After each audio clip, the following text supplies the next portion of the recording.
listening to the House by the Video Store podcast.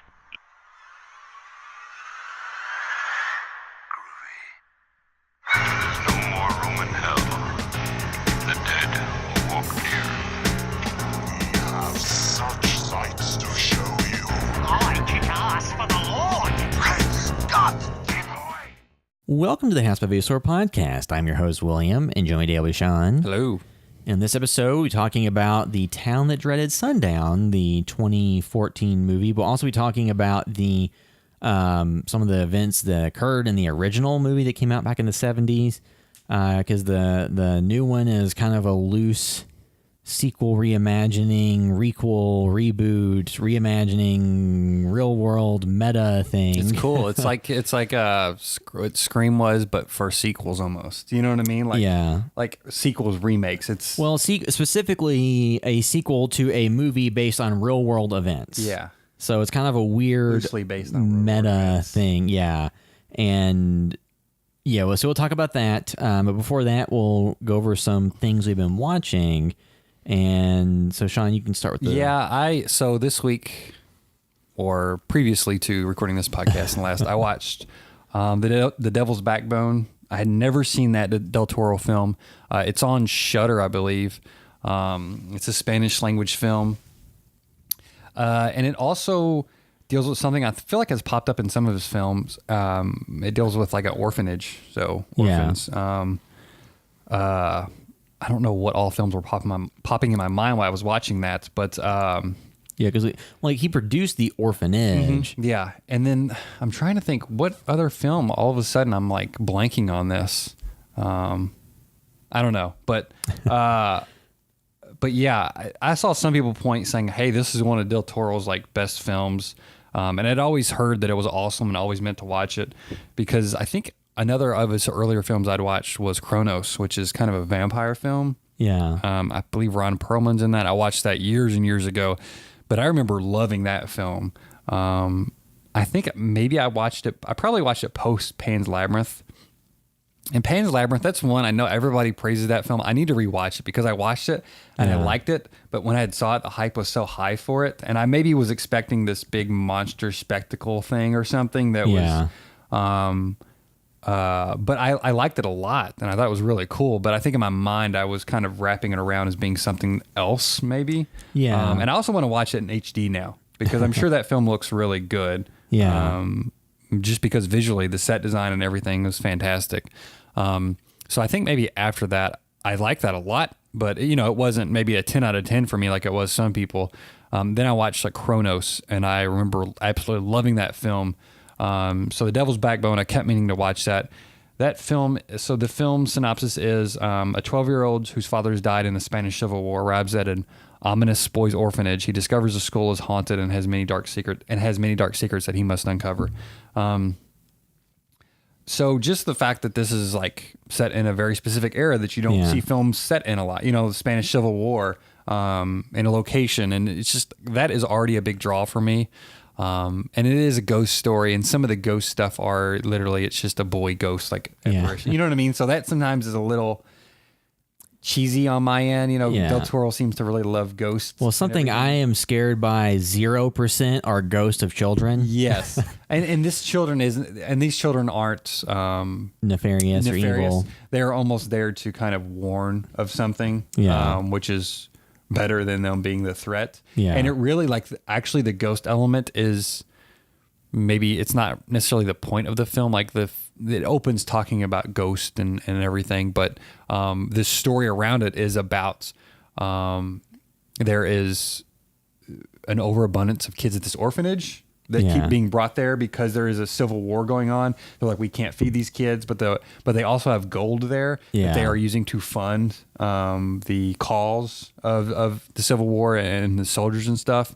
So there's also, because there's gold, there's maybe some people that want the gold. You know what I mean? And there's a strife back and forth. And so it's one of those things, like a zombie film. It's like, okay, there may be ghosts here, but really the real threat is the people. Yeah. But yeah, I really, really enjoyed the film. I thought it was really, really good. Again, I want to revisit Kronos because I remember kind of being in love with that film.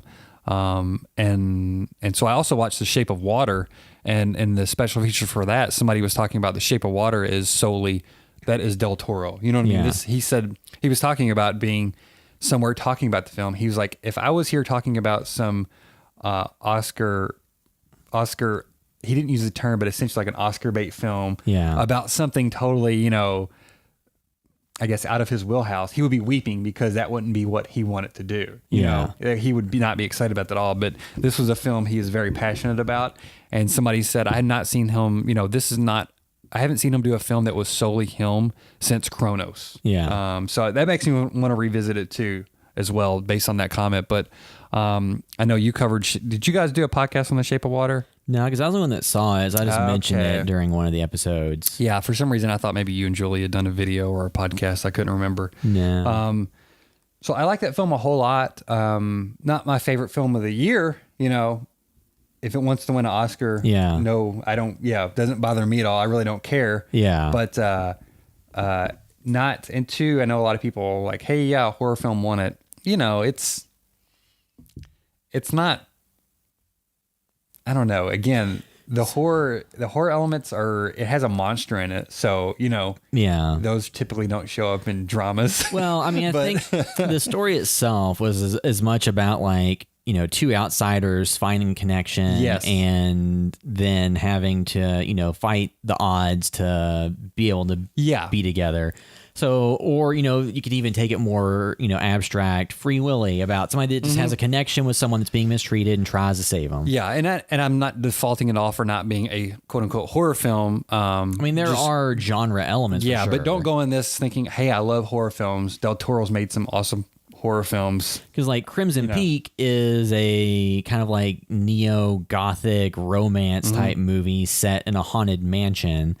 And there are horror elements in it, but it really is not a horror movie. Yeah. This is even... I feel like there's more horror elements in that than there is this. Yeah, so this has even less horror elements and trappings, has genre elements and kind of like 1950s. Essentially, imagine if the creature from the Black Lagoon was captured and brought back to the United States, and the creature from the Black Lagoon was the good guy. Or, you know, was just a natural element that wasn't necessarily good or bad, just is, and the people are definitely evil, and that's the difference. And it's also set in an idolized version of America, or idolized by some people. You know, the good old days. This is like, it seems like the quintessential Make America Great Again era, but it also is very much up against, you know, it touches on very briefly, you know, racism, you know, homophobia, it does. Like somebody is turned off by somebody, but then again, they are outrightly mean to them. You know what I mean? It's not like one thing like, hey, I'm going to turn down your advances because I'm not gay. It's this person also goes further. It wasn't, I'm going to use my bias against you to hamper your career ambitions. It's you tell me you're gay, I'm going to be outright terrible now. Yeah. So it does touch on those elements as well, but also I love, again, the set design and everything. There's so many details to it, and I don't know. This is a fantasy film more than a horror film. It's you know, it is a fantasy film, and it's cool because we don't get a lot of fantasy films. Like Pan's Labyrinth is a fantasy film. Beast of the Southern Wild, I think, is a phenomenal American fantasy film, a Southern American fantasy film. So I like watching fantasies like this because they are not a genre that is super well served for, I hate to say this, but for adults. Oftentimes when we see a fantasy film, it is something like, I don't know, the Lion, the Witch, and the Wardrobe or something. You know what I mean? You get big epic adaptations where it's, you know, like the Lord of the Rings or the Hobbit, or you have like young Harry adult. Potter. You have young adult adaptations like Harry Potter, Wrinkle in Time, the Lion, Witch, the Wardrobe. You just have adaptations and stuff like that. Yeah, so I like these kind of original fantasy films too. You know what I mean? Like I like seeing a fantasy film that is originally made for cinema. Well, like a genre-heavy film marketed to adults doesn't happen very often, because even a lot of genre movies, like if you go back to the Grindhouse, like the Tarantino Rodriguez movie, Planet Terror, even though it was like a genre-heavy Grindhouse exploitation style film, I wouldn't necessarily call it like a movie aimed at adults. It's more like teens. And like the Tarantino one was a little bit more towards adults because it was much more of like a talky movie. but like you don't get a lot of movies that have like a high concept or a genre element or any of that type of stuff aimed at an adult audience specifically, because a lot of times they aim it at adults and kids. Yeah. And this one was like, you don't take a kid to see this movie because the fish lady, or no, the fish guy and the lady do stuff. And yeah, it's not outwardly, graphic or anything like that. Spoiler alert: the opening scenes of the movie include a bathtub masturbation and nudity. Yeah, yeah. So you know off the bat, like, hey, this is what we're doing. This is the kind of the place we're setting with the story and the tone and kind of the level of maybe maturity of like, hey, this isn't a sexualized scene. This is a woman who is fulfilling her sexual desires, and you kind of know she maybe is longing for another person, a connection. But yeah, Richard Jenkins, I think, is phenomenal as well too. Yeah, very underrated and everything. Yeah, and Octavia Spencer, that's her name, right? Yeah. She is that right? I have to look. I know. People's names blend together. She is for great, me. but she feels like she plays kind of a similar role to that she has played before. But she is awesome in it. I hate saying Octavia Spencer. I hate saying this, but the first time you see the creature in full, I almost was like, that kind of just feels like a guy in a suit. But after that, I don't know if it's I'm used to it or what. It felt I got into it more. Well, too, and it didn't feel like. It looks very much like Abe Sapien, though, from the Hellboy films. Yeah. And that's totally fine. But I rented this from Redbox because it was a little bit cheaper than watching on demand. It was like $6 to rent on demand or something. Redbox was $2. But I also got to see the special features behind it. And they talked about how I think he spent hundreds of thousands of dollars on this suit, on development of the suit, because he wanted them to take a year or two to make it, because he didn't want to be rushed, because he knew that was the crux of it, and it did pay off absolutely. And I think after the initial scene of seeing it, I was like, okay, this is what this suit is. Like I saw it in the posters and everything, but part of me felt like this does feel like a man in a suit. But that's still 30 times better than, or a million times better than, obviously, CG element that somebody's hand is here and then it's like this. Absolutely. And also, too, maybe that's part of the point, is that this thing is supposed to be attractive to her. You know what I mean? Like they said, like, we wanted to make this fish man possibly attractive to this woman. Well, because like it's not like that uncommon in genre material or movies or whatever to have a normal human male be attracted to a non-human female that has attractive features. Yes, absolutely. And they kind of reversed the roles there and made it a female character who is attracted to this male character that wasn't a human. Yeah. So there was oh my God, why am I blanking on his name? Michael Shannon. Michael Shannon. I love Michael Shannon in pretty much anything. Yeah. So he was a big pull for this film. The main thing I took issue with in the movie with his character was that he was so one-dimensional that there really wasn't any shade of, he was just terrible. Yeah. Everybody. So the only thing that I kind of pulled from it that I almost enjoyed was something outside of this film that I had heard on a podcast recently. It was a script writing podcast, but they had some guests on there, and they were talking about the dynamics of framing stories and framing of things, and how there are often sometimes characters in films and even in real life, as far as the political parties goes, there is the nurturer who thinks that, hey, everybody is born good. We just need to nurture and kind of foster that and support to be able to create a better world. And then there's also the side that thinks, hey, people are born evil. You need to almost beat it out of them. And we need a constant structure and authority to rule. And that is the way to keep order. And that is the best for everybody. And his character, that's how I kind of was like, I was thinking about that while watching this, where she is obviously very nurturing. Like all she does to the creature is, she gives them food and music and nurtures it, when he is the opposite of that and thinks he needs to essentially break it. To him, everything is a means to an end, and the end is advancing his career. Exactly. Yeah. And two, it is for his family as well. Yeah. He maybe is not the best lover, well, anything to his family. But he seems like he is doing it. You know, he even says like, I want to get away from here for my family. So he is not a good guy at all in the slightest, but he has his motives for his reasons. Well, and two, maybe he is the reality of the mirage of the 1950s family man. Yeah. You know, that shows like Mad Men did a lot to like blow that character up with Don Draper and stuff. As you see, like, oh, the ideal of man has good job, wife doesn't have to work, comes home, eats dinner, has a kid, like all this stuff. Like there's a dark side to that. But he doesn't seem to beat his wife or anything. You know what I mean? Like he seems to, from what I remember, love his family. Again, maybe not the best lover. Well, he seems kind of abusive to them. Was he? Okay. I wasn't picking up on that a whole lot. Or it seems like if he's not physically harming them, he's still like emotionally not supportive. But also too, I guess he was thinking about cheating on his wife. So, you know, again, I liked several things about his character as far as the representation, but he was maybe a little bit more one-dimensional than he could have been. But then again, like, you know, this is a fantasy, and fantasies often have characters who are these archetypes. Yeah. You know what I mean? Like, this is the type of story that they were telling there.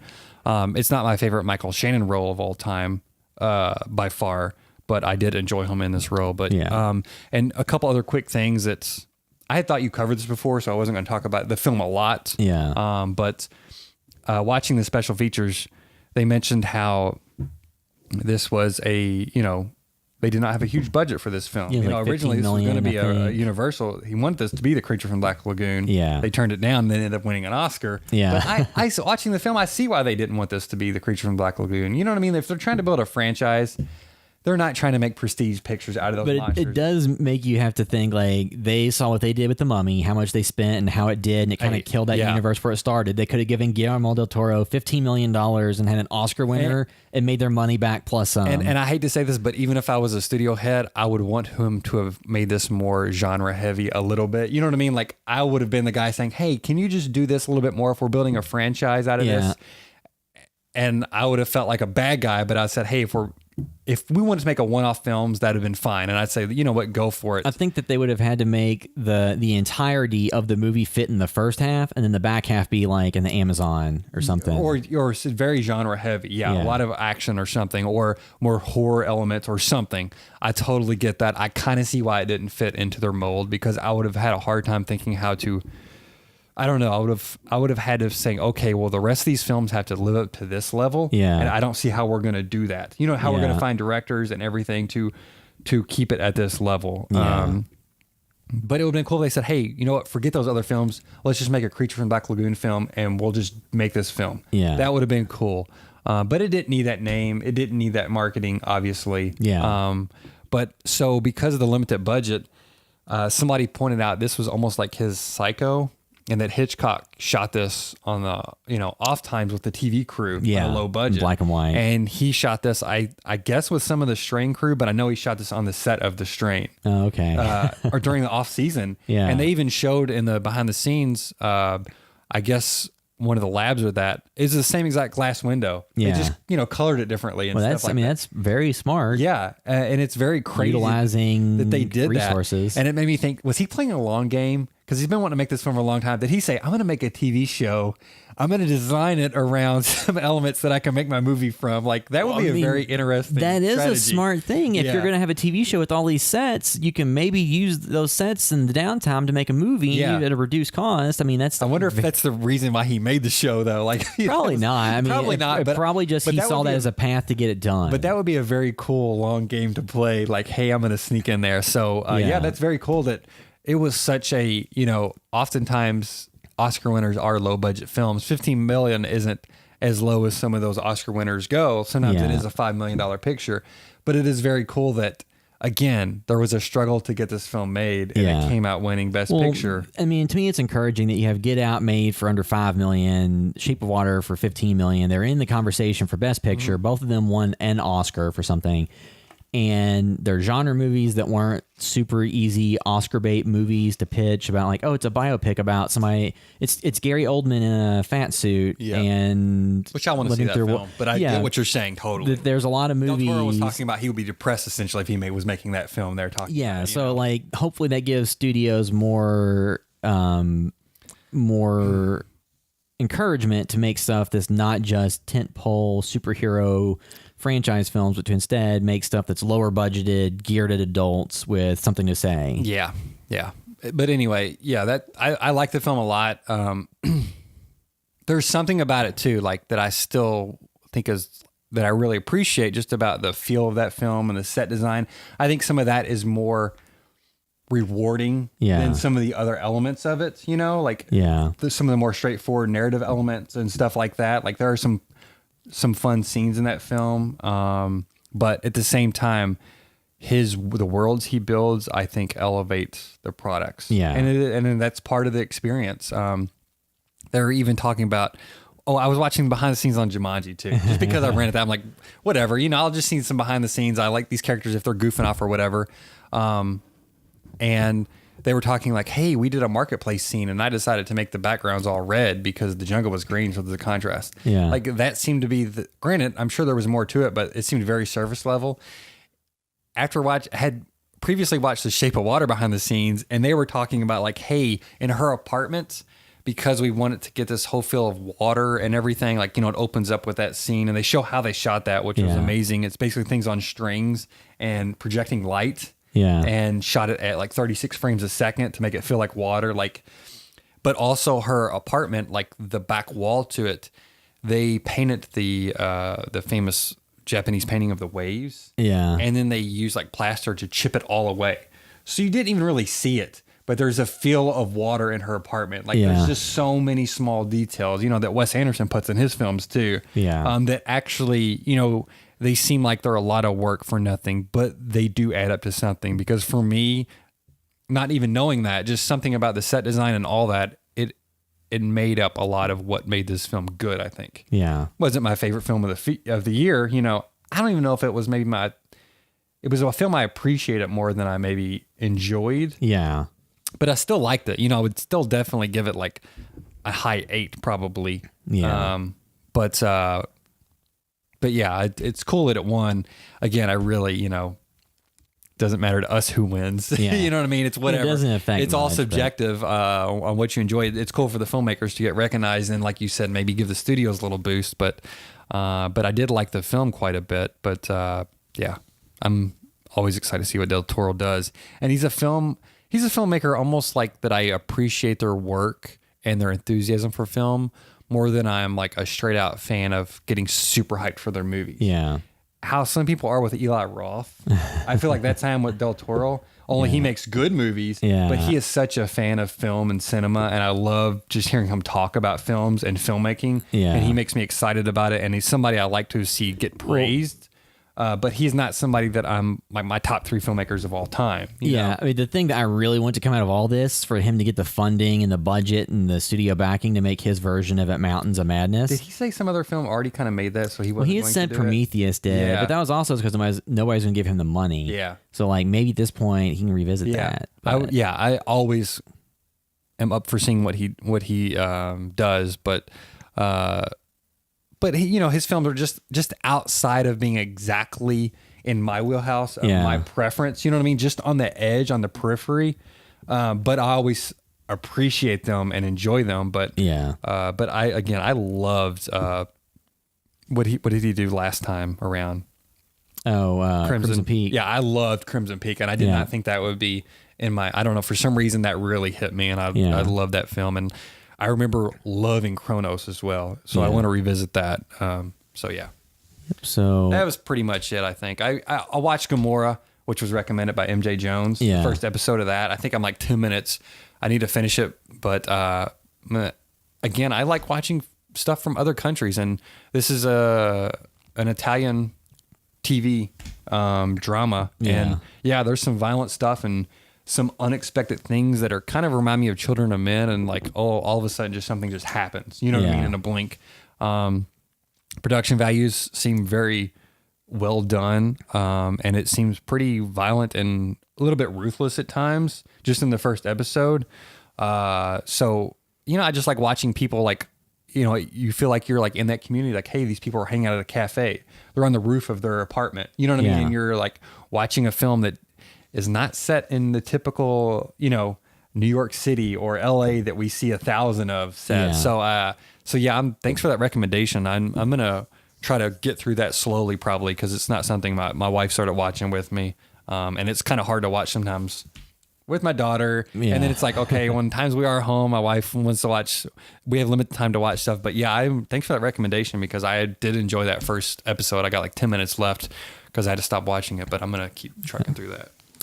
See, so I can briefly touch on some things. I finished Jessica Jones season 2, and I wasn't really very hot on that season just because I felt like the central villain wasn't like the arc in terms of what all happened was interesting and had character stuff. But to me, like, maybe the seams of these shows are starting to show through more.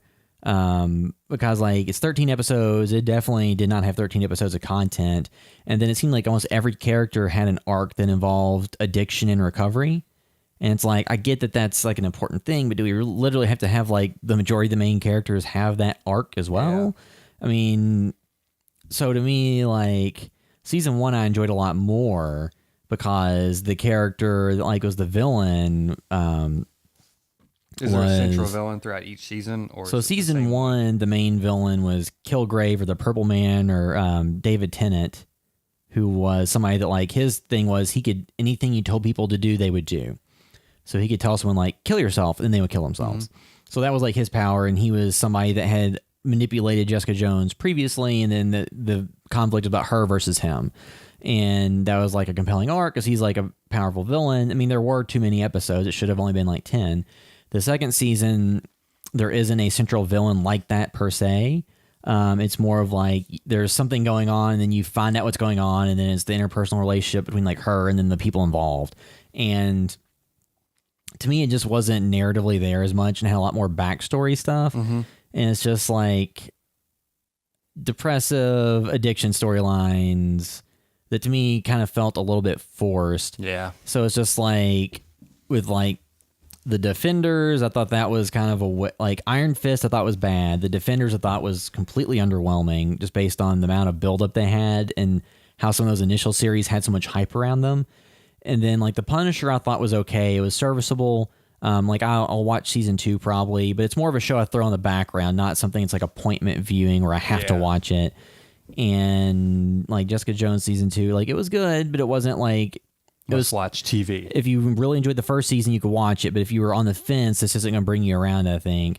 And then like Luke Cage, I think, has another season coming out this year, so that'll be interesting to see where that goes, because I thought that first season had some really good elements, but then also went kind of some cheesy directions. So I think these shows, just if they made them all 8 episodes and trimmed out all the fat and cut all these unnecessary subplots and just did the interesting elements. Yeah. Because The Punisher wasn't a full 13 episodes. It was only like 8 or something. So that's worked a lot better. And it still had filler. It was much more of like a post-Iraq war PTSD story than like The Punisher. There's only like 2.5 episodes of The Punisher being The Punisher. But like these series, is just there's too many episodes. They should all not be 13, like 10 at most. And like it's just one of those things where I don't know if I'm going to continue watching all these and investing the time. Yeah, in. it's a lot to. And two, at the end of the day, like they are decent things to me just to throw in the background while I'm doing other things. But at a certain point, there have been shows I just dropped off of because like I just don't really care. I don't have the time or to spend on this. I'm trying to write up my own stuff. I don't have time to go watch this other thing. But that the Tick season 2, which is on Amazon Prime, and it's kind of weird because it's not really broken out so much into seasons as it is the episodes, and each season is only like 5 episodes. So there's like I think 10 episodes total. No filler. No filler. They're shorter episodes and obviously lower budgeted for some of the stuff they're doing, but enjoyable. Like if you enjoyed like the TV series on Fox in the 90s or the comic, which is just kind of parodying or, you know, poking fun at superhero tropes, it's enjoyable. Like I know a lot of people are upset they didn't use Patrick Warburton again as the Tick and instead used Peter Serafinowicz. Yeah. Darth Maul. Yeah, Darth Maul, or the voice of Darth Maul, and then he was in Guardians of the Galaxy and has been some other stuff. He was on he was the roommate on Shaun of the Dead. Yeah, and he's in Space. But he was very good in the role. The guy that had Arthur, and they had some other characters around it that were good. It's not all the characters you remember from the cartoon series or the Fox series, the live action series from the 90s or 2000s. It's the Tick, Arthur, and then some other characters. So like I enjoyed it, and it's quick episodes. They're only like a half hour, so it's a quick watch, and you can watch the entire season in less time than half of Jessica Jones season 2. And if you just like the kind of irreverent things about that, then you'll enjoy it probably. Because the Tick is just like a parody of superheroes. He's like this invincible goof who's very like doesn't really get irony and is very literal and stuff. So like there's elements to it that are funny, and there's stuff there to enjoy. And then Jackie Earle Haley is in it, is like the villain. So it's got a good cast. It's just a lighter, fun watch. Not really serious stuff. You're not gonna be the edge of your seat with the storylines. Is it one big story arc, or is it? It's mostly one big story arc so far. It was about like a character that they thought like may have been dead. Like, is he still alive or not? And stuff like that. So, I found it enjoyable. There's enough there to recommend it if you're, kind of looking for an irreverent, not serious superhero grounded show. Something that's just more like irreverent and kind of more comic booky. Then it's out there on Amazon Prime. There's 10 episodes of it. Pretty quick watch, and I found it to be enjoyable. So I'd recommend that. And then a movie I did watch on Netflix, last thing, was called Bad Match. I was just flipping through like new to Netflix, and it looked like some mid-tier, low-budget movie. It's kind of like a thriller about somebody that uses a Tinder-like dating app to meet someone. And after a one-night stand, the girl goes crazy, and then the guy goes and like gets in trouble, and there's all these things going on, and he knows that she's responsible for it. So basically, if you took the Tinder app portion out of it, it's just bad one-night stand, which has been a movie trope used a lot of, clingy ex-lover type thing. So it's no new ground being broken. Like I said, it was on Netflix. I'm not sure what the budget was, and there really wasn't too many people in it that were familiar faces. Was it like one of those Netflix originals? I don't think it was an original. I think it was just something that went to Netflix. So it wasn't like something they were pushing, because it wasn't in 4K. It was just a movie that someone made and then got acquired by Netflix. And the music was kind of generic. The visual tone, all that, like the performances, I mean, they were all good enough for what the movie was. It just never established an identity. It never made me get invested in any of the characters. What's it called again? Bad Match. Did you look up the director or anything? Yeah, like I looked it up, and it wasn't anybody that I'd really heard about before. It's one of those movies where, because I've seen a number of movies based on like social media apps that are out there. I think the director written on The Collector or something, or one of those movies. But it was something that it just seems like too.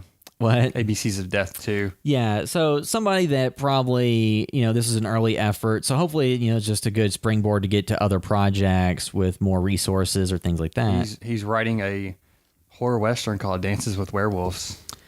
I mean, that sounds more interesting. I mean, just the basic thing was the movie was basically just the bad ex or the fling that turns crazy type story. It did have an attempt at a twist in it that to me was kind of telegraphed and didn't land super well. So it's one of those things where I only watched it out of curiosity because it was a day when it got snowed in. First day of spring, had like 6 inches of snow, and I had to work from home. And I just threw that on the background and watched it when towards the end of my work day.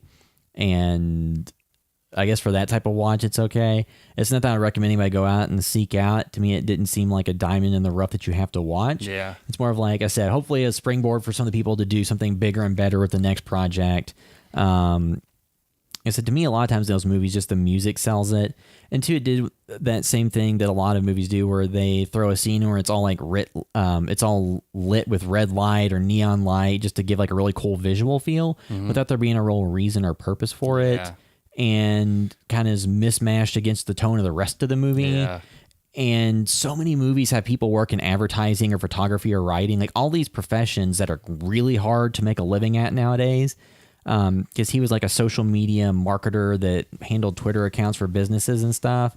And it's like, I guess that is a job people have, but I don't know anybody who's really had that like as their quote unquote job. I've seen a lot of people that put that in their bios is that is their job. I don't know how much they make doing it. You know what I mean? But because it just seems like a thing that a lot of people are gurus now. Yeah, well, I'm a guru of this. But it's just like there's so many movies. Like I started playing the game Alan Wake finally on PC. The game that was on Xbox initially, like 2008 or 9 or something. It was a while back. 2009, I think, 2010. But I'm really enjoying it. But it's another thing where like a character's a writer, and it's like how many movies and shows and games we need to have about writers and like writer's blocks they go off, and it's like I get that that's a good. It's what the writers know. You know what I mean? Like, yeah, it's just right for yourself, or they know people like, hey, other creatives. They can kind of yeah. So that movie Bad Match, it's on Netflix. I mean, it's not the worst thing I've ever seen. I just think that there's not a real tone or identity to it. Because this movie, if it had really dug in and like really established a firm identity early on, then it would have been more of an engaging watch. But the main character is kind of aloof and you don't really identify with them. And then like midway through the movie, he kind of becomes like very hard to identify with whatsoever. And it just, none of it really grabbed me. Did you give it a thumbs down on Netflix? No, I didn't rate it. But I mean, it's just, can you rate stuff? Yeah, you can give thumbs up. Oh, I rarely do that. Yeah, I do. Just my algorithm's all messed up though because I have some family members that use the account, which I pay for the extra thing. Yeah. But then also too, now we watch all these kid shows from my 6-month-old. So mine's just recommendation. It's all just. Well, see, for me, I'm fine with more stuff like that coming through because every now and then you see stuff that is kind of from, it's like that really grabs your attention that needs to be elevated. That one is just, there's, you know, doing short films and having gone to like a 48-hour film fest and stuff like that. There's a lot of crap about like dating apps now everywhere. It's like a story point to have dating apps or like rideshare services. Because we did a short film that was about like a ride service like Lyft or Uber. So now there's movies about that, like on the low end scale, and there's a bunch of short films about it, and then there's episodes of Law and Order SVU or these different procedural shows about it. So it's just plot points are being mined very heavily, and you need to bring something really unique to the table to get my attention with it. And also, tech is changing so fast now too. If you have a long development cycle on something, by the time you do it, it may be so dated or have done five different times by five different people. You know what I mean? Yeah. Or there could be a new thing that is actually now more ripe for storytelling. Well, because like the short film that we made that I wrote and directed called Ride, I just wrote that just like, oh, somebody orders a Lyft or Uber, and the idea is that the driver of the Lyft or Uber, like someone else got a ride with them and then killed them or kidnapped them or whatever. Spoilers. Yeah, for the 2-minute short film. The idea was just that somebody who is a Lyft or Uber driver, you know, picks up a passenger who like kills them and takes their phone in their car and just goes on the route, and they could get away with a lot of stuff because there's less verification required on the rider end than the driver end. So it'd be relatively easily to do that. And you could even take somebody's phone and use their phone to order a ride, and then without really getting caught, if you do it well enough, like do stuff like that. On this week, how to murder somebody. But then I think that there was a movie. So our short film was Ride, R-I-D-E, and there was a movie called Ride, R-Y-D-E. That trailers for it came out after ours was done and released, but theirs started shooting before ours. And it wasn't a big movie, so it wasn't in the trades or anything. So there's just so many ideas that overlap and even have the same name that come out that it's really hard with these social media things unless you do something completely different and unique, or just use it as like set dressing to do something else. It's like, oh, this is really this. You know, we use Airbnb as like the starting point for this, but it's really just a modern Suspiria or something weird like. Or even you do Shape of Water, and then some film students did something very similar, which was that controversy. And then too, I don't know if it was MJ Jones pointed out, or somebody else pointed out, Defunct Gamer or something, that Black Swan was pointed at as being ripped off of a graphic novel or something. I remember hearing something about. We didn't bring it up on that podcast, but I remember hearing some of that controversy too There's just a lot of like the short film Hazard we did. There was some other movie, I think it's called The Laughing Mask, like an indie movie that had a character dressed similarly that kidnapped some people. And there was some other movie I think you found the synopsis of that was essentially the same thing. Yeah, somebody gets pulled over and then So there's just all these different ideas that overlap, but just a lot of times it's just what do you bring to the table or what is your goal, and then or execution too. Yeah, execution's a big thing. Like so that movie Bad Match, I just didn't see enough execution wise there. Like to me, it would have been like a subpar episode of Black Mirror. There's episodes of Black Mirror that handle like dating apps with far more to say about it. They're far more entertaining from the recent season. I think it was Hang the DJ was the episode from Black Mirror. So I'd recommend watching that more so than this movie. But yeah, that's kind of all the stuff that I'll watch. So I guess we can move into our discussion review of the Town That Dreaded Sundown. And two, with this movie, it's a 2014 movie based on real world events to some extent. Like so full spoilers throughout. It's on Amazon Prime. You can watch it. You can go out there. This is a movie. The only thing that you could really have spoiled for you is who the killer is. And we won't do that till the end. But just the movie itself in general is based on real life murders that happened in the Texarkana region back in like the 40s and 50s. Like right after World War II, right? Yeah. So it was back in that era of, small town in the American like Southwest where people didn't lock doors and, crime wasn't something they really worried about. So it's the original murders were somebody that wore a sack mask, which was kind of the inspiration for like Jason and Friday the 13th and a bunch of other stuff. In the original movie came out in like 76, so a couple of years after Texas Chainsaw Massacre, but before Halloween. And the original movie was more of like a true crime type movie than it was a slasher film. There were elements in it, like when the killer killed people, that were more like a slasher film. But then the framing device for the movie had like narration and talked about like documentary style. More doc style, and was more of like a true crime thing that kind of gave you insight to what happened. Now, obviously, the movie sensationalized things that happened in real life because in that movie, it shows the killer tape a knife to the bottom of like a trombone and is using it and stabbing someone in the back when they're playing it. Obviously, in real life, that didn't happen, but the movie did that for dramatic purposes. And then the movie or entertainment purposes. And then the movie included murders that weren't definitively linked to this other killer, because in the like back then there was like a situation like where a husband and wife lived in like their small little farmhouse, and when the guy was sitting there in the couch in the evening, somebody shot him in the head through the window with a rifle, and then shot the wife like in the face twice, and she managed to survive and escape to a neighbor's house and was able to live. But that was using a rifle that was like a .22, as opposed to the other murders that had occurred used like a revolver handgun. So there was no definitive link between those two, but the movie treated it as fact that it was the same killer. So there's things like that.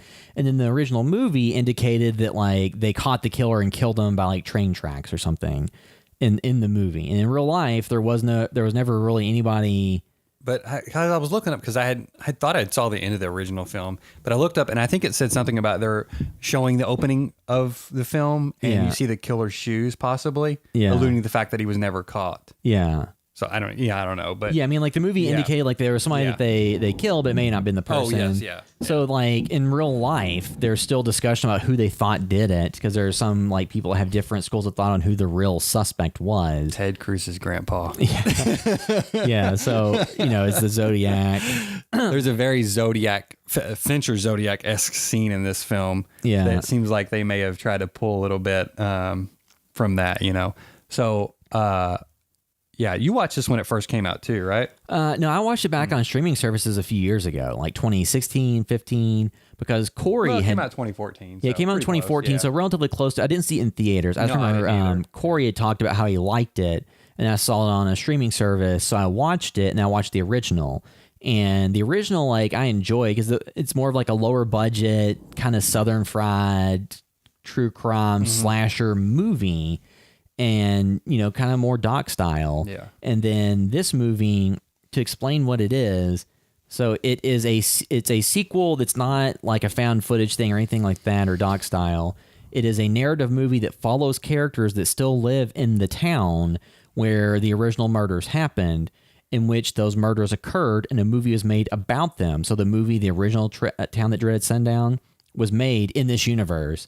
And this is characters Which is kind of like the end of the original film, too, because I guess the film was opening called The Town That Dreaded Sundown. Yeah, so then you have the sequel is taking place in a world where the original murders happened, the movie was made, and you're now in current day, and they have film, like every year they screen the movie for the community, which does happen in real life. They do screen it. It's not a drive-in theater. It's like a town square area.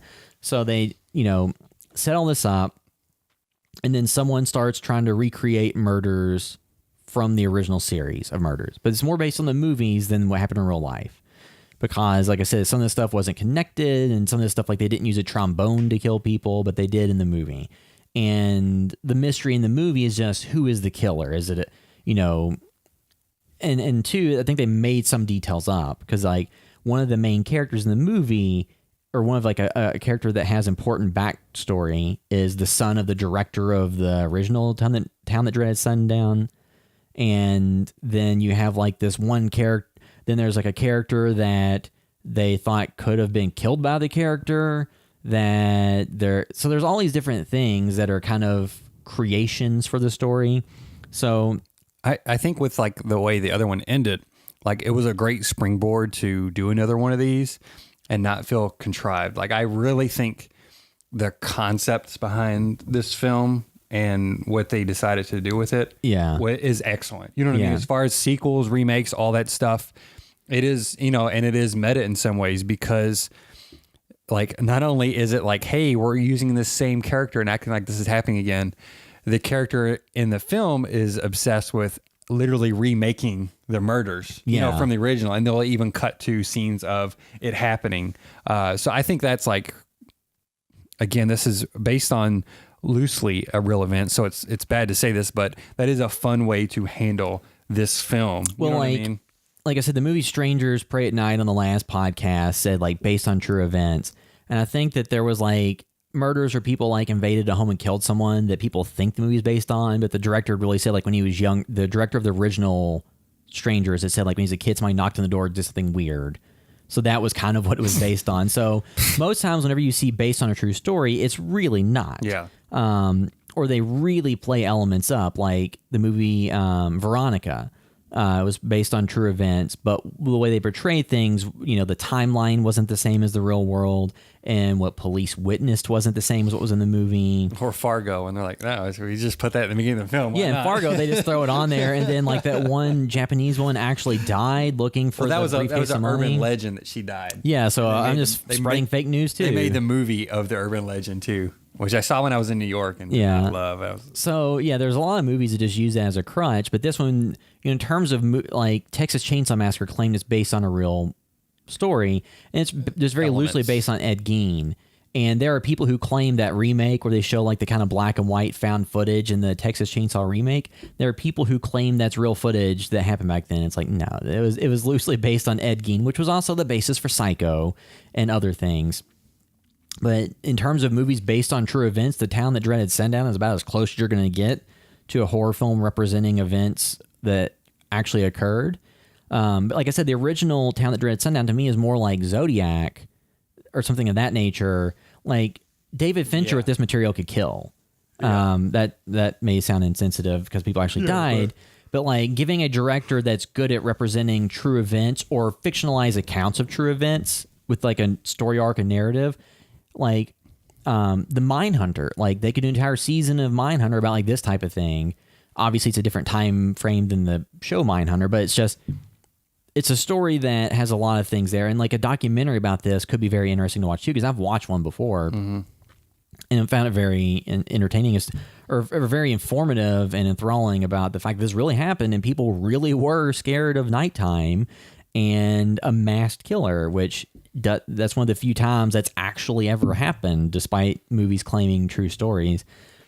But then the Town That Dreaded Sundown movie, the sequel, the one from 2014, the thing I think that caused it to not be as much of a box office success, aside from the fact that it was just kind of a straightforward slasher, was that even though that's a true story, it's not like mainstream front page news that's widely talked about throughout the country. Like the Zodiac murders were big, but there was more of a media element to that of the killer sending stuff to newspapers and creating more of a sensation around it. This all just kind of happened in a relatively, smaller amount of time, and then it just stopped. And most people that were around for that aren't, none of those people are under the age of like 50, you know what I mean? Or whatever. Well, and too, you didn't have major media figures involved in it like you do at the Zodiac case, like newspaper writers and stuff. So you didn't have the same level of media. And it was also, 40s, 50s. So that's a lot different media saturation than 20 years later in the 70s or 60s.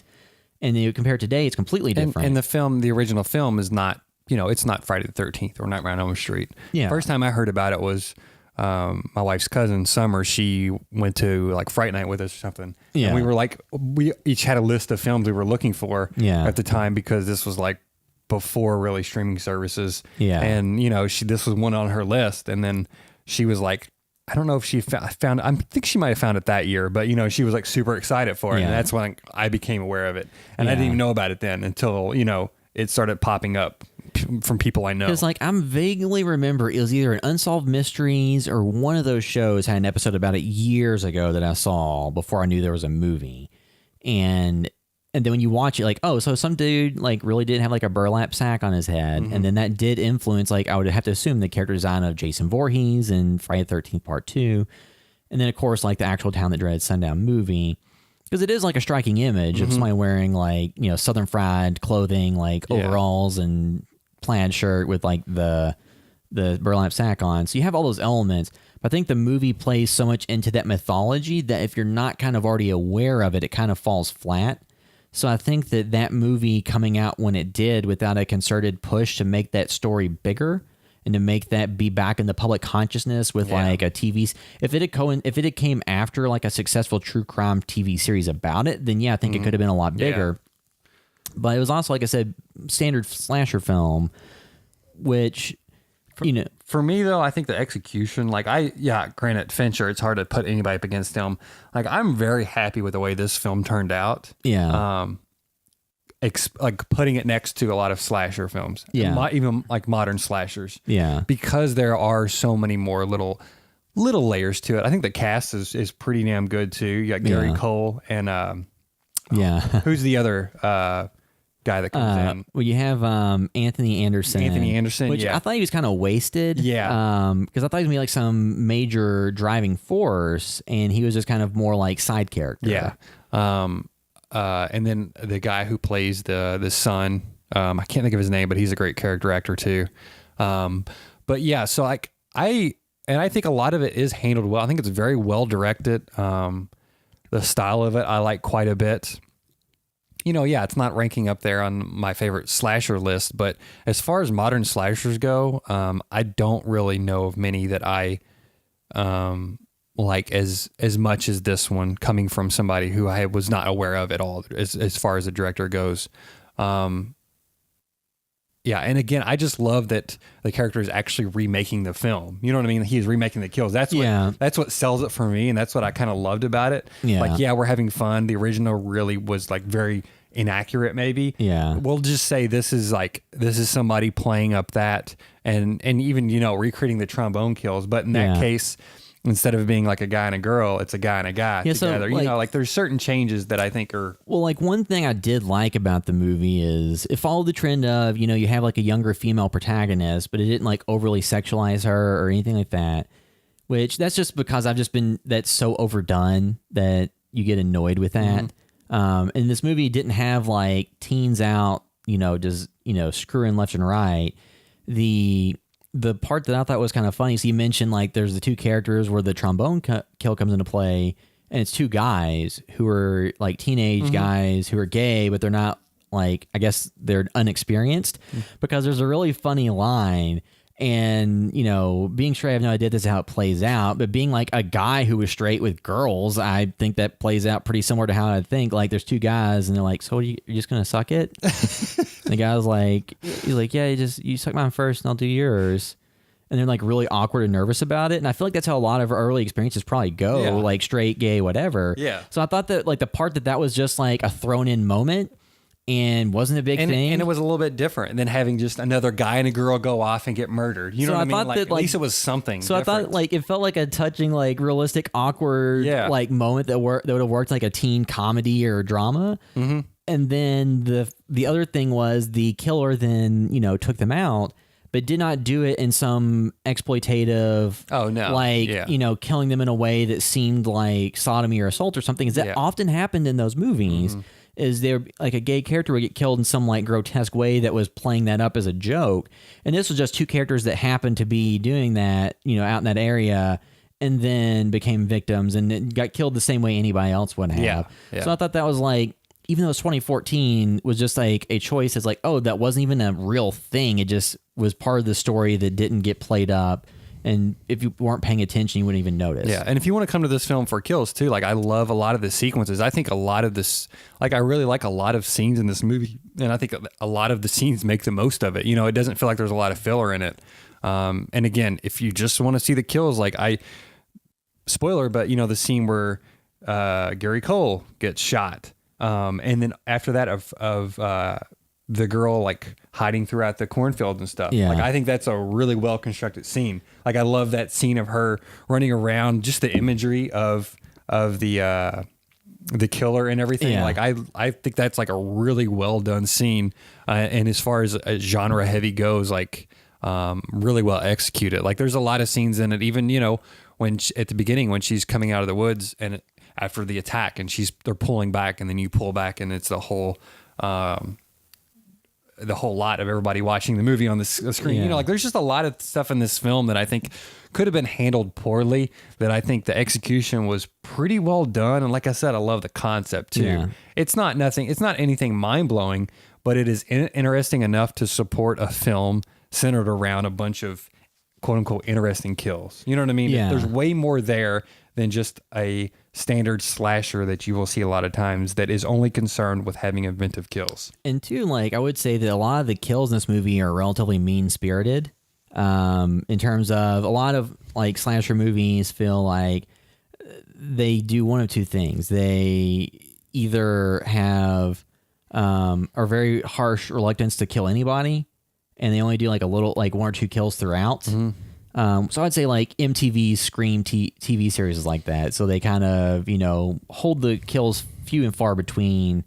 Might as well be Disney's Scream after school special. Yeah. So you have the movies that kind of do that.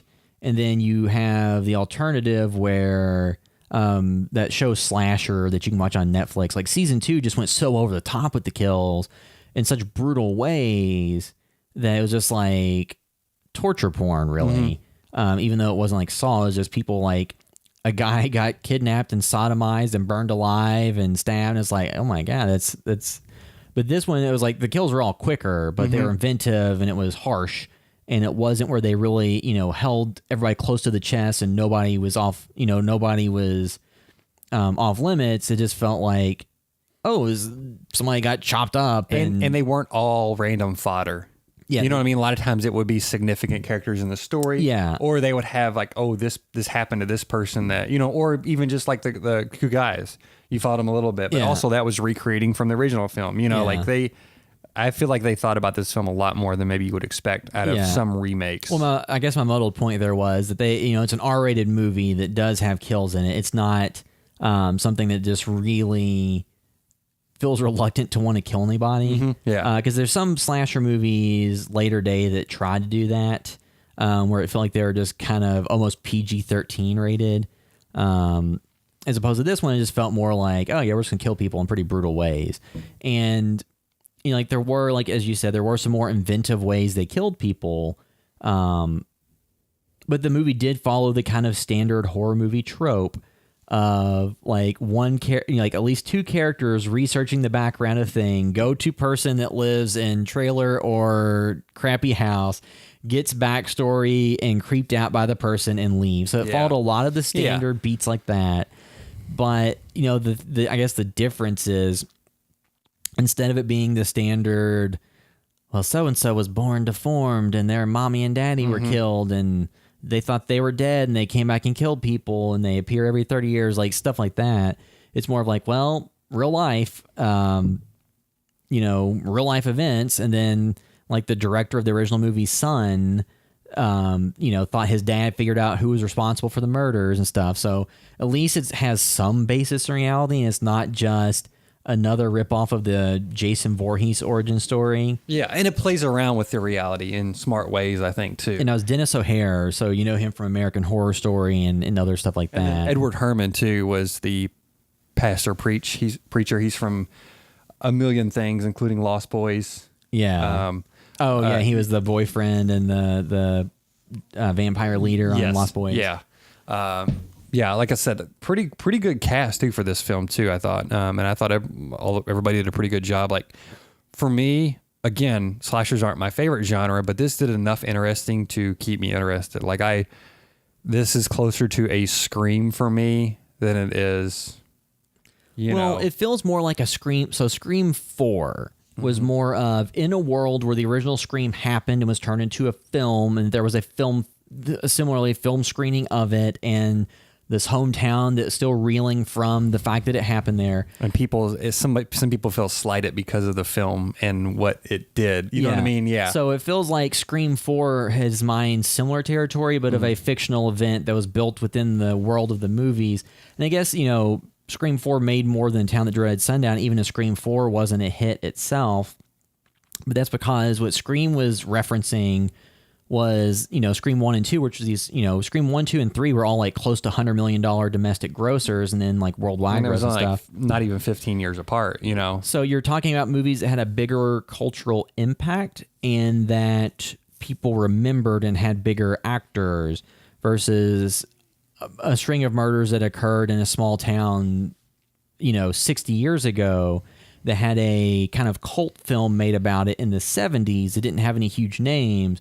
That's mostly just known on like the horror circuit and cult film and Southern film and not as big of like a cultural impact. Mm-hmm. So I think that you get similar things. I mean, luckily this movie didn't really deal too much with social media or anything. Like there were cell phones involved, but they were just like characters had them and wanted to use them in instances where it would have helped. And that was really the only connection there. But they didn't really dive into social media stuff or Facebook or MySpace or Instagram. He sent an email and that was it. Yeah, there was one email that got sent. I think too, again, like a lot of the attacks and the way they set it up, I think were really well handled to feel terrifying in some ways. I have my daughter in my lap who's like 6 months old. I was like, oh, she doesn't really know what's going on yet too much. And there was a scene when she's looking out the window or somebody's looking out of a window or a glass door, and he pops up and busts through it. And she like jumped and then was like fixated because he's like chasing the house. And I was like, all right, maybe I'll put like this little stuffed animal in front of her face at this point. Yeah. Because it is like, I mean, I think the sound is effectively used in this film. I just think it's really well constructed. It's not a 10 out of 10 for me. It's nothing that I'm going to put up there, next to The Descent, say, in my book. But I really enjoyed it. I was really happy with the way this turned out. It does not feel like a slog to watch. I think that the big indicator of like where some of the movie's shortcomings are, the fact we've barely talked about like the main character, and Jamie. But I think that's just because it follows so everybody did a good job. Like she did a good job with what she was given, but it was the kind of standard protagonist who like has past baggage and history, and that makes her be more of a target. And she's obviously being set up as the final girl from very, very early on. And I mean, I guess too, like the twist, like how the movie starts, like it's not just like, oh, here's like slashy opening kill, and then you go into the movie. It kind of, and then it's disconnected. This like the first segment of the movie opens up the movie and sets the tone and what the story is, and then everything cascades from there. So and it comes back around. So it's not just these. The opening movie kill that's disconnected from the rest of it, and then you get into the story. This was more of it sets the motion or sets all the events into motion. Yeah. So, I mean, I think that throughout the movie there are effective sequences, and the fact that it's based on a real story, and like I said, the exaggerated versions of the real story with characters added in that weren't part of the real thing, and portraying like, I don't know if the director actually, if the original film actually had a son, or if the director of the original film had an opinion on who was responsible for the murders.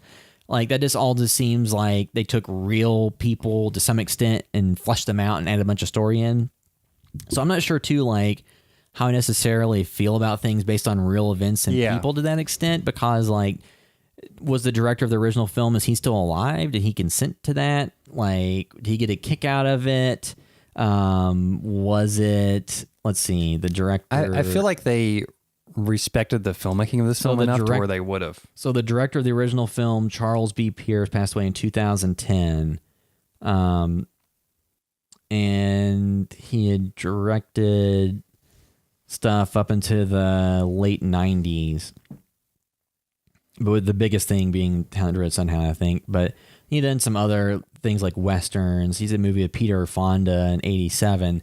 But it's just sometimes like movies like this, I always wonder like, well, like, because like Mindhunter, that Netflix series, it has real serial killers, but also has fabricated elements and characters and exaggerated versions of characters.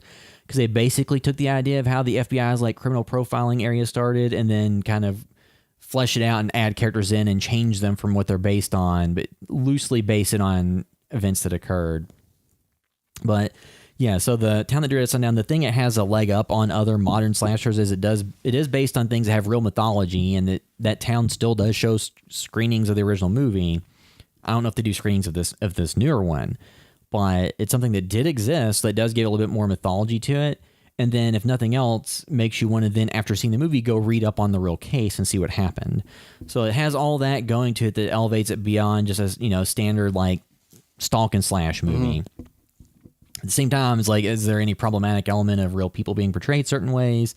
Luckily, that's not a kill. That's not a area where there have been copycats of those killers or of the killings.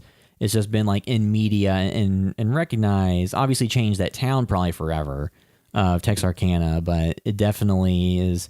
It never reached the cultural zeitgeist of like the Zodiac Killer or, Ed Gein. But I think Ed Gein was more the fact that he was the basis for so many movies, made that bigger than what he actually did, because he only killed a couple of people. Not that killing anyone is insignificant, but he was not Leatherface or Norman Bates or some of these characters. But yeah, I guess we can give the movie a score and then just briefly discuss like how the ending fell, which is the only part you can really spoil is the ending in terms of who the killers are. That's a good idea to leave that last. For me, the movie out of like 10, it's like a 6. It's like a solid slasher that has enough elements to it that make it interesting based on the real life basis for it. And it was competently, done and came across, like you said, like good kills and stuff. Nothing mind breaking or that, I'd recommend to people that just straight up hate slashers. But if you're enjoying slashers, it's one you should check out if you haven't, because even though there's some very standard elements to it, it still has that real life basis that makes it just a little bit different. Yeah. I mean, some slashers just feel empty again, and they just worried about the kills. I feel like they really thought about a lot of things, and I appreciate a lot about this film. I would give it like a 7 probably. Yeah. I really enjoyed it, especially comparatively speaking, or comparatively looking at a lot of other slashers and modern ones. Yeah. But a lot of the modern ones you see are low budget ones. Yeah. That, so I like that there seems to be a lot more there and a little bit more meat behind it, even though it is just basically, it's some more meta commentary and it plays with the mythology some, but hey, that's better than nothing. You know what I mean? Like that's better than just having a blank slate of this boring protagonist that is surrounded by people who keep getting killed off. So I like this film. Yep. So before we discuss the ending real quick, if you're listening via iTunes, you can do us a huge favor, leave us a review there. That helps other people find the podcast. You can also send us emails at podcast@housebyvideostore.com. You can leave comments on YouTube or Facebook or Instagram or anywhere we post things about it. We always enjoy seeing feedback. You can find all the work we're doing at housebyvideostore.com. You can find links there to all of our short films, podcast episodes, all the stuff we've done. And if you want to find us on the internet specifically, you can find me on Twitter at William Caps. And I'm at Blevin Sean. Yeah, so now we'll discuss the ending portions of The Town That Dreaded Sundown. So the reveal of who the killers are, there was 2 killers. There really wasn't much in the movie that led you to believe that was the case for the most part. But there were 2 killers. One of them was the girl's boyfriend at the beginning that she thought had died. And the other one was the detective or the cop who was actually a descendant of the original killer's last victim that wasn't publicized because it happened after they had thought they had caught the person. So the interesting element there is like, so his dad or his grandfather died as a victim of the original killer and didn't get their due in the media. And then he was raised to be poisoned against everyone in the town, so tried to recreate the murders to make everyone know about his dad and to recognize his story. It's also the trope of slasher villains that on the outside seem like, hey, everything's cool, and then inside they're just like burning up. Yeah. You know what I mean? With revenge. And then the other guy, which seems pretty unrealistic because the people that are that burning up, you feel like wouldn't play the long game that well of seeming like everything's okay. And becoming a cop for and 40 years, or whatever. And then there's the element too of the other guy that is the killer. Like, there's really no backstory given him. He's not the guy's son. He's not related to. I mean, I guess it's just they recognize, like, they had an interaction, recognized they were both like these dark-hearted souls that wanted to do something bad. And then it also did the thing of the second they get to the kind of end game, the deputy or the officer shoots the other killer just because, like, nope, you want to do this for glory and blah, blah, blah. I just want you to use a tool. Yeah, which I liked. And, I mean, that's often funny because you just see, like, no, you're just a pawn. They got theirs, Yeah, because the, was it Deputy Foster? Mm-hmm. So he was the one that was, like, the main killer, and he gets shot in the head and floats away in the water. And then I guess it kind of leaves it open that he could be out there, but she's like, oh, they said the swamp swallowed him up or something to that effect. But yeah, and you see the shadow at the very end. Yeah, we're walking. Yeah, so you get the ending of the one killer is just killed straight up, and then the other one gets the ambiguous ending, and it's all linked back to original victims of the original killer. So it tied it all full circle.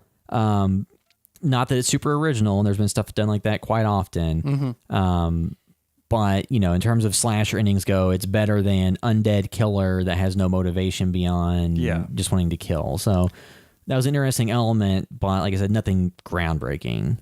Yeah. And it's cool that first kill too, like, comes back around, Yeah, the guy never actually died because the officer that verified it covered it up. Yeah. And then the attack, like, in the car and everything. Like, that's a cool thing. I appreciate that it's like, oh, this is fun that, again, you're coming around full circle, as they always say, right in circles. So that was at least satisfying, even though it's not then too mind blowing.